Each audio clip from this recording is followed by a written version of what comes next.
Oi, gente, tudo bem? Aqui é a Júlia e essa é a primeira aula de função quadrática, ou função de segundo grau. Nessa primeira parte eu vou explicar os conceitos básicos, como você analisa a função e tal, e na segunda eu vou dar uns exemplos clássicos para ajudar na didática, para vocês entenderem melhor. Primeiro, a definição. O que é a função quadrática? É toda função f em que o domínio e o contradomínio pertencem ao conjunto dos números reais, ou seja, todos os valores de x e y pertencem ao conjunto dos números reais, da forma f de x é igual a ax ao quadrado mais bx mais 6. Então, isso é algo que tem que estar decorado, né? Que f de x também é y, é um detalhe importante. Pode ser escrito com y ou com f de x.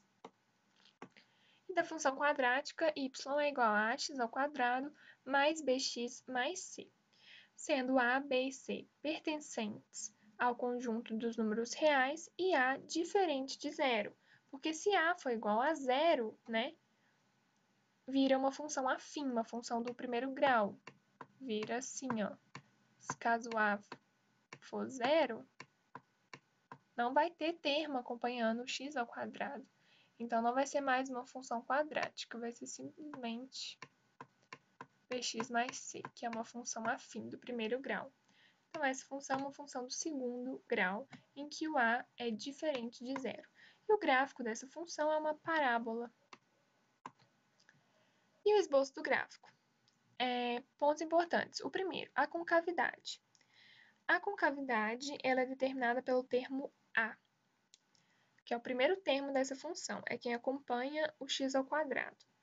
Quando o a for positivo, aqui o a, quando ele for positivo, a concavidade vai ser voltada para cima. Pense que é um sorrisinho. O a é positivo, a concavidade vai ser um sorrisinho. Vai estar feliz. E quando o a é negativo, a concavidade é voltada para baixo. Pensa que está triste. Então, a concavidade está voltada para baixo. E as raízes, né, dessas funções são calculadas por meio de Bhaskara. As raízes são as interseções com o eixo x, logo, é quando y é igual a zero, porque tá vendo? Quando a parábola toca o eixo x, o valor de y é igual a zero. Aqui, ó, o x tem esse valor aqui, ó. Mas o y é zero. Se fosse um ponto aqui, ó.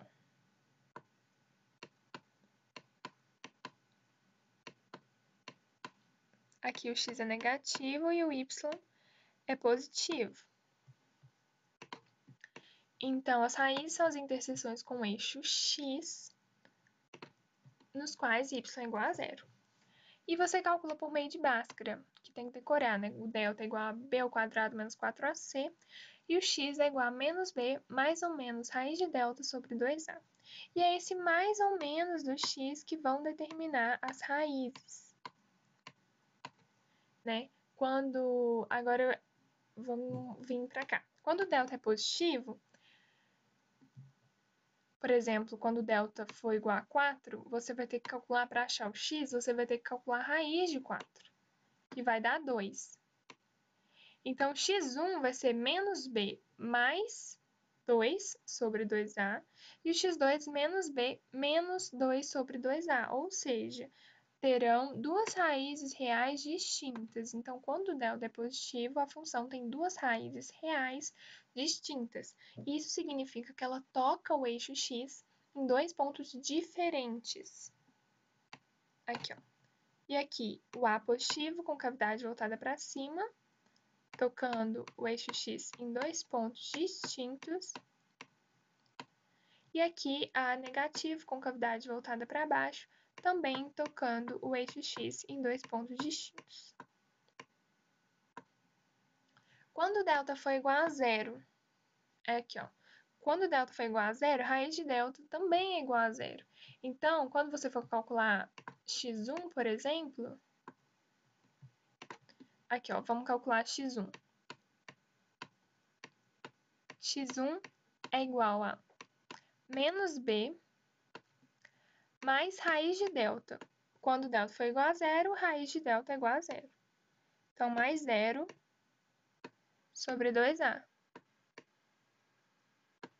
E x2 vai ser menos b menos raiz de delta, ou seja, raiz de zero, menos 0 sobre 2a. Daí aqui você acha que x1 e x2 são iguais. Ou seja, quando o delta é igual a zero, a função ela possui duas raízes reais iguais. Então, ela vai tocar o eixo x somente em um ponto. Então, aqui, ó, x1 é igual a x2. A mesma coisa para cá. Aqui, concavidade voltada para cima, porque o a é positivo, e aqui para baixo, porque o a é negativo. E quando o delta for negativo, não vai ter nenhuma raiz real para essa função, porque raiz de um número negativo, vou colocar qualquer número aqui, ó, menos 2, não é um número real. E a gente viu que a função quadrática é uma função em que o domínio e o contradomínio são números reais. Então, quando o delta for negativo,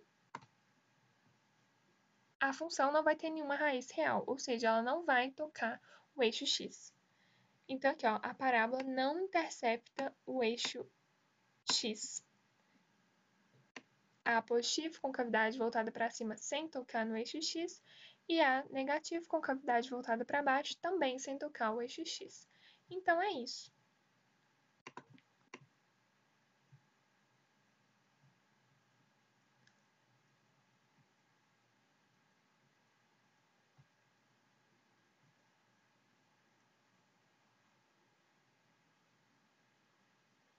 E gravem isso é muito importante, saber que quando o exercício, por exemplo, te pedir a raiz de uma função, ele quer saber onde essa função toca o eixo x. A raiz é quando ela intercepta o eixo x.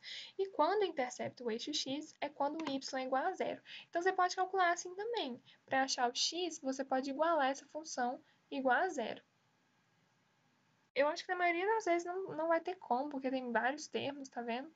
E principalmente quando tem duas raízes, então eu recomendo fazer Bhaskara mesmo. E tem outra fórmula de calcular que está no próximo slide, que é por meio de soma e produto. Então aqui, ou você calcula por Bhaskara, né, que aí você vai achar o delta menos b, ó, b ao quadrado menos 4ac e o x menos b mais ou menos raiz de delta sobre 2a, ou então você faz soma e produto, né, a soma das duas raízes x1 mais x2 é igual a menos b sobre a, e o produto das duas raízes, x1 vezes x2 é igual a c sobre a. Fazendo esses dois cálculos, você vai conseguir achar as raízes também. Eu prefiro fazer por Bhaskara, mas tem gente que prefere fazer por soma e produto.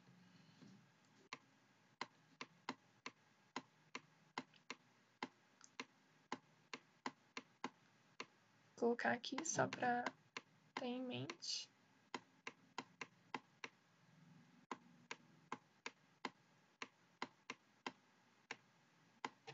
Pronto. Ok, o vértice. Quando o exercício te pedir o vértice de uma função quadrática. O vértice é um ponto. Quando o A é positivo, a concavidade é voltada para cima, o vértice é o ponto mínimo, o ponto mais baixo dessa parábola. Quando o A for negativo e a concavidade for voltada para baixo, o vértice é o ponto mais alto dessa parábola. Então, aqui, por exemplo, o vértice é o ponto mais baixo. Então, ele é um ponto, o vértice é um ponto. E assim como todo ponto no plano cartesiano, ele tem as suas coordenadas, que é o x e o y. Para você achar qualquer ponto no plano cartesiano, todo ponto vai ter um x, então no ponto vai ter um y. No caso do vértice, ele é escrito dessa forma, o x do vértice e o y do vértice. E como calcular? O x do vértice é igual a menos b sobre 2a, e o y do vértice é igual a menos delta sobre 4a.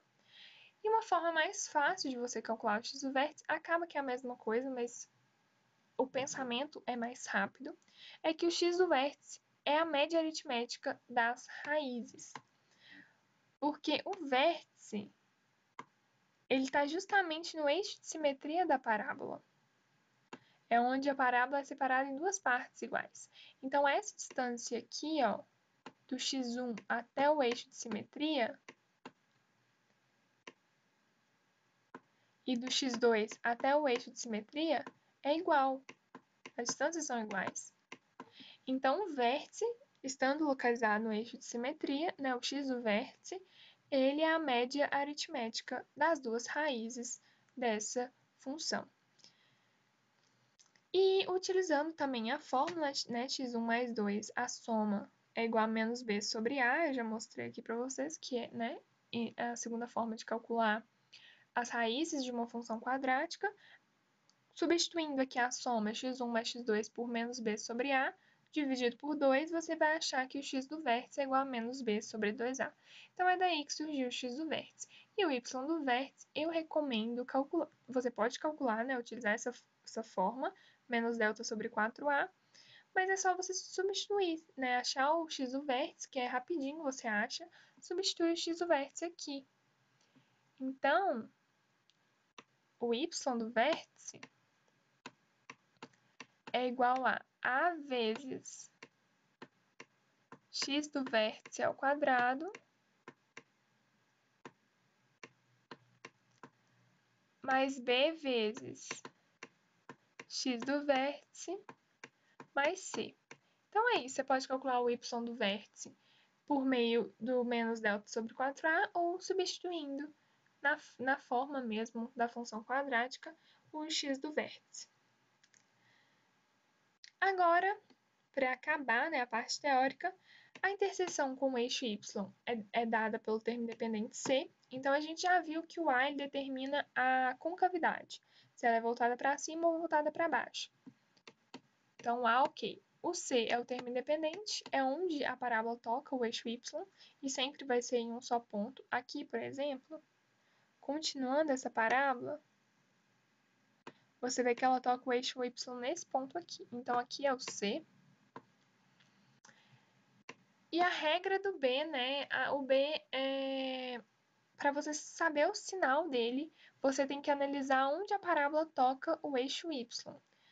Então, da esquerda para a direita, você vai analisar. Ela está descendo, você grava uma reta paralela, um tracinho paralelo a essa parte da parábola, da esquerda para a direita, tá? Então, daqui para cá, assim, ó.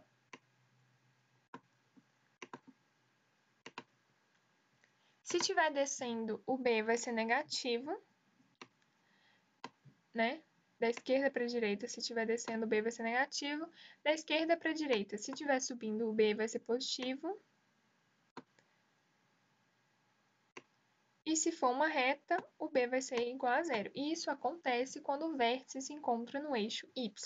Então, aqui, ó, por exemplo,